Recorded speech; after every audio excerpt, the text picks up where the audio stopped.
यह उस वक्त की बात है जब बुराई के काले अंधेरे इस धरती को घेर रहे थे। तब उम्मीद की एक किरण ने एक बच्चे के रूप में बादशाह यमन में जन्म लिया। यह शहजादा कमजोरों की हिफाजत के लिए चुना गया था। नेकी की ताकतों ने इस शहजादे को शैतानी ताकतों को खत्म करने के लिए भेजा था। तभी बादशाह यमन को उनका मंत्री उन्हें सूचना देता है कि फकीर बाबा आए हैं। तभी फकीर बाबा बादशाह यमन के पास आते हैं और बताते हैं, मलिकाए यमन, बादशाह यमन, आप बहुत खुशनसीब हैं। आपके घर में एक इंसान के रूप में एक फरिश्ते ने जन्म लिया है और कहते हैं आपके घर का यह चिराग ऐसा सूरज बनेगा जिसकी रोशनी से बुराई के सारे अंधेरे दूर हो जाएंगे। ये बच्चा नेकी और अच्छाई की सारी ताकत लेकर पैदा हुआ है। ये दुनिया को इंसानियत का पैगाम देगा। ये ज़रूरतमंदों की खिदमत करेगा और दानी होगा। और फकीर बाबा उस बच्चे का नाम हातिम रखते हैं। तभी यमन के बादशाह अपने मंत्री वजीर खास को कहते हैं, आसपास के सभी छोटी बड़ी रियायतों में शहजादे हातिम के जन्मदिन की खुशखबरी भेज दी जाए। और कहते हैं मुल्क जफ़ार के बादशाह को इस खुशखबरी के साथ हमारे शुभ संदेश भी भेजे जाएं कि उनकी मलिका की सेहत के लिए हम और हमारी मलिका हमेशा दुआ करेंगे। और हमारी ये ख्वाहिश है कि वहाँ से भी ऐसा ही कोई खुशखबरी बहुत जल्द मिले। उसके बाद मंत्री वजीर खास जफ़ार मुल्क जाते हैं और जब जफ़ार मुल्क पहुँचते हैं उसके बाद जफ़ार मुल्क के महल को देखते हैं और कहते हैं जफ़ार के महल में ये क्या हो रहा है, जो कि जफ़ार के महल में कुछ ठीक नहीं लग रहा था। वहीं जफ़ार के महल में जफ़ार के शहजादे का जन्म होता है, लेकिन जफ़ार के शहजादे का जन्म होते ही उसके दिल की धड़कन रुक जाती है और जफ़ार के बादशाह अलामा से पूछते हैं, क्या हकीम हमारे बच्चे को बचा लेगा?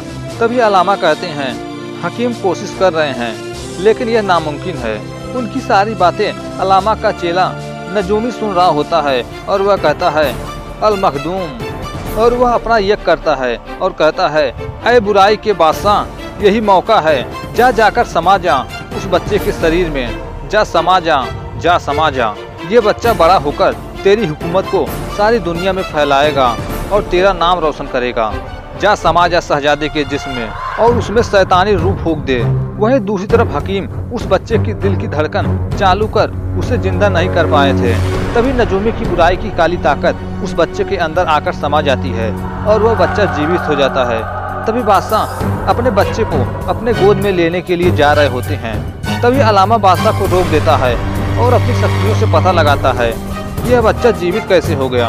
तभी अलामा जैसे ही बच्चे के पास जाता है और तभी उसे एक जोर का झटका लगता है। तभी बादशाह कहते हैं, अलामा क्या हुआ? तभी अलामा बताता है कि बादशाह ये आपका बच्चा नहीं है, ये तो मर चुका है। ये बच्चा शैतान है, ये शैतान का बच्चा है बादशाह। और अलामा बताते हैं, इस बच्चे का महल में आना जफ़ार की तबाही और बर्बादी की ओर इशारा करता है बादशाह। जफ़ार में अगर ये बच्चा जिंदा रहा तो शैतानी ताकतों से ये इतना ताकतवर बन जाएगा कि सारी दुनिया इसके कदमों में होगी। अच्छाई का नामो निशान मिटा देगा। ये सारी दुनिया पर इसके जुल्म की हुकूमत होगी। और कहते हैं ये शैतान है बादशाह, ये शैतान है। तभी बादशाह पूछते हैं, अलामा इस तबाही को रोकने का कोई तो तरीका होगा? तभी अलामा कहते हैं, इस बच्चे की मौत। तभी मलिका की सेविका कहती है, पर बादशाह इसके बाद मलिका फिर कभी माँ नहीं बन पाएगी। तभी अलामा कहते हैं, बादशाह हमें इस बच्चे को ख़त्म करना होगा और इसके दिल को निकालकर जला देना होगा ताकि शैतान की निशानी जड़ से खत्म हो जाए। तभी अलामा नजूमी को हुक्म देते हैं कि इस बच्चे को ले जाओ और इसका दिल निकाल कर ले आओ। तभी नजूमी कहता है, जो हुक्म मेरे आगा।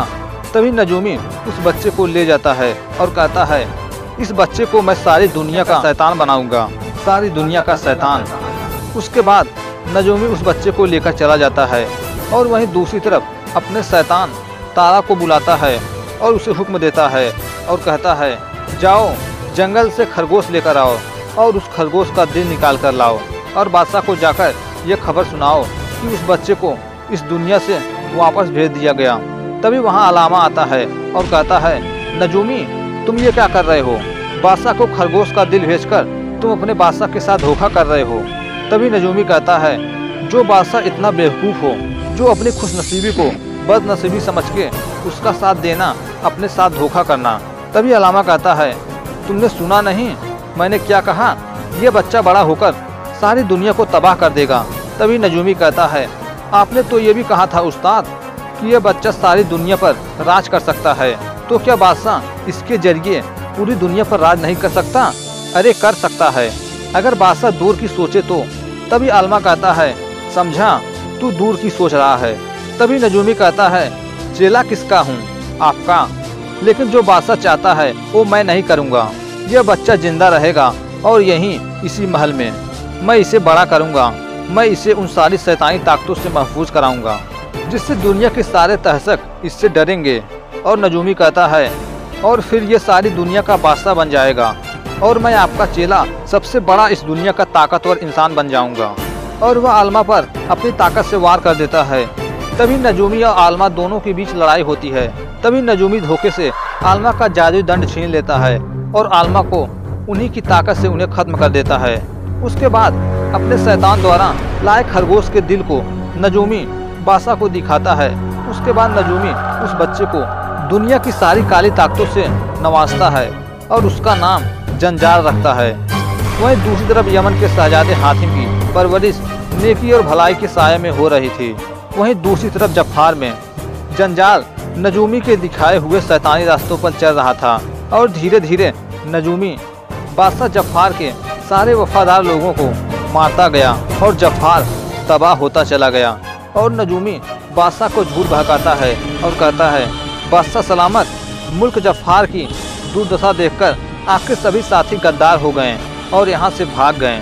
और कहता है, लेकिन मैं यहाँ से नहीं भागा, मैं आपका वफादार हूँ। वहीं दूसरी तरफ यमन में हातिम को उनकी अम्मी ढूंढ रही होती हैं। तभी उन्हें बताया जाता है कि हातिम महल में नहीं है, वह तो हमेशा की तरह घुड़सवारी करने के लिए गया है। वहीं दूसरी तरफ हातिम घुड़सवारी करने के लिए गए होते हैं और जंगल में हातिम घुड़सवारी कर रहे होते हैं और जंगल को देख रहे होते हैं। तभी अचानक उन्हें कुछ चील उड़ते हुए दिखाई देते हैं, जो कि वे चील किसी का पीछा कर रहे होते हैं। तभी हातिम भी उसका पीछा करते हुए उसके पास जाते हैं, जो कि वह चील किसी शहजादी का पीछा कर रहा होता है। वह चील कोई और नहीं बल्कि उस नजूमी के भेजे हुए शैतान का चील होता है। तभी अचानक वह शैतान उस शहजादी पर हमला करने वाला होता है कि अचानक हातिम तीर से उस पर वार करके उसे खत्म कर देते हैं। और हातिम एक एक करके सभी चीलों पर वार करके उन सभी चील और उस पर बैठे शैतान को खत्म कर देते हैं और उस शहजादी की जान बचा लेते हैं। तभी हातिम उससे कहते हैं, क्या समझती हो आप अपने आप को? बहुत दिलेर हैं, दुनिया में किसी चीज़ का डर नहीं है। आप क्या सोचकर बैठी थी कि आप पर कोई हमला नहीं कर सकता? और कहते हैं, कोई लड़की इतनी बेवकूफ़ कैसे हो सकती है जो बिना किसी रक्षक के या किसी साथी के घर से बाहर निकलना मुनासिब समझने का दावा करती है। तभी वह शहजादी कहती है, मैं घर से अकेली नहीं निकली थी, मेरे साथ मेरी सहेलियाँ और मेरा अंगरक्षक था। जो मैं रास्ते में भटक गई वो सब मुझसे अलग हो गए, इसलिए वे हमारे पीछे पड़ गए थे। तभी हातिम देखते हैं कि उसके हाथ में चोट लगा होता है। तभी हातिम अपने कपड़े को फाड़कर उसकी चोट से निकल रहे खून को साफ करते हैं। तभी हातिम उनसे पूछते हैं। तभी वह हातिम के पूछने में बताती है कि मेरा नाम जैस्मीन है। तभी हातिम कहते हैं, जैस्मीन, क्या आप ही परिस्तान की शहजादी हैं? तभी जैस्मीन पूछती हैं, और आप अपने बारे में कुछ नहीं बताया?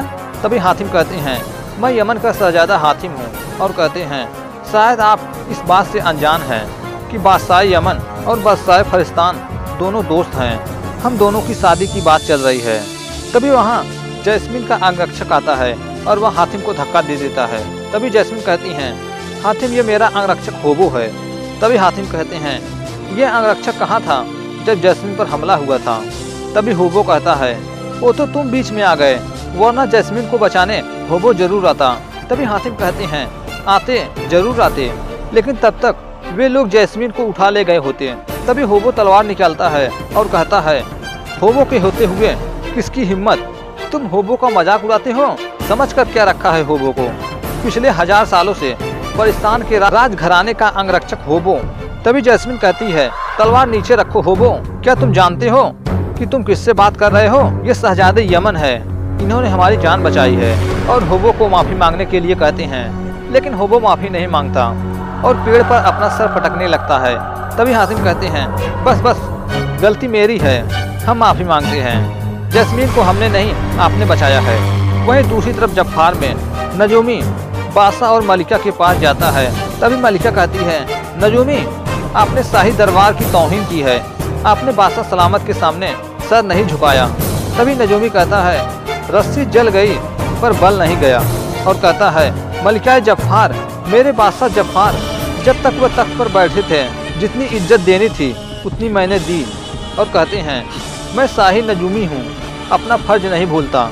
हर रोज़ दरबार में आने से पहले मैं सलाम करता हूँ और आज भी दरबार में आने से पहले मैंने सलाम किया है। और आज आप सबको सलाम करना पड़ेगा क्योंकि जफ़ार का असली बादशाह आ रहा है। वहीं दूसरी तरफ जंजाल जफ़ार आ रहा होता है। तभी बादशाह जफ़ार उससे कहते हैं, नजूमी, तुम्हें पता है कि तुम क्या कह रहे हो?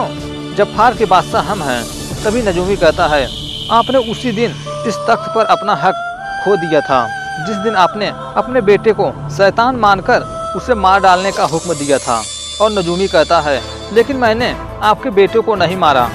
तभी महारानी जफ़ार कहती हैं, इसका मतलब मेरा बेटा जिंदा है। और नजूमी बताता है कि 24 सालों में मैं आपके बच्चे को इसी राज्य में पाला और बड़ा किया, आप लोगों से बचाकर और शैतानी ताकतें इकट्ठा करके उसकी मदद की। और कहता है, पर आज वह यहाँ बादशाह बनने के लिए आ रहा है। और नजूमी कहता है, इसलिए जफ़ार की तख्त खाली कर दो। वहीं दूसरी तरफ जंजाल जफ़ार आ रहा होता है। उसके बाद जंजाल जफ़ार के महल में प्रवेश करता है और फिर दरबार में आता है और बादशाह को तख्त खाली करने के लिए कहता है। और कहता है, तख्त खाली कर दो वरना हम तुम्हारा सर काट देंगे। लेकिन बादशाह तख्त खाली करने के लिए तैयार नहीं थे। तभी जंजाल अपनी काली ताकतों से बादशाह और महारानी पर वार करता है और उन पर वार करके उन्हें जमीन पर गिरा देता है। और जंजाल कहता है, दुनिया का सबसे ताकतवर बादशाह बनने का मेरा सफर आज से शुरू होता है। वहीं दूसरी तरफ हातिम और जैस्मीन कुछ बातें कर रहे होते हैं। और वहीं बादशाह यमन और बादशाह परिस्तान के दोनों बादशाह और महारानी भी हातिम और जैस्मीन की शादी की बातें कर रहे होते हैं। वहीं दूसरी तरफ नजूमी भी जंजाल को शादी करने के लिए कहता है। तभी जंजाल कहता है, शादी? लेकिन क्यों? तभी नजूमी बताता है, पूरी दुनिया में राज करने के लिए। और कहता है, तुम्हारी ताकत काफ़ी नहीं है। शैतानी ताकत हासिल होने के साथ साथ तुम्हें अच्छाई की भी ताकत हासिल करनी पड़ेगी। तभी जंजाल कहता है, वो कैसे? तभी नजूमी कहता है, तुम्हें ऐसी लड़की से शादी करनी होगी जिसका ख्याल नेक हो और जिसका हर कदम अच्छाई के लिए उठता हो। तभी जंजाल पूछता है, आखिर वह लड़की मिलेगी कहाँ? तभी नजूमी अपनी शक्तियों की मदद से उस लड़की का चेहरा दिखाते हैं और बताते हैं, यह है राजकुमारी सुनैना दुर्गापुर की। इसमें दुनिया भर की सारी अच्छाई मौजूद है। तभी जंजाल कहता है, तो फिर ठीक है, मैं इससे शादी करूँगा। तभी नजूमी कहता है, शादी जोर जबरदस्ती से नहीं, सुनैना की मर्जी से होनी चाहिए।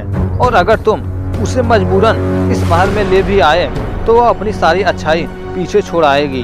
तभी जंजाल राजकुमारी सुनैना की मर्जी जानने के लिए दुर्गापुर जाता है, जहां दुर्गापुर के महल में राजकुमारी का छोटा भाई तलवारबाजी कर रहा होता है।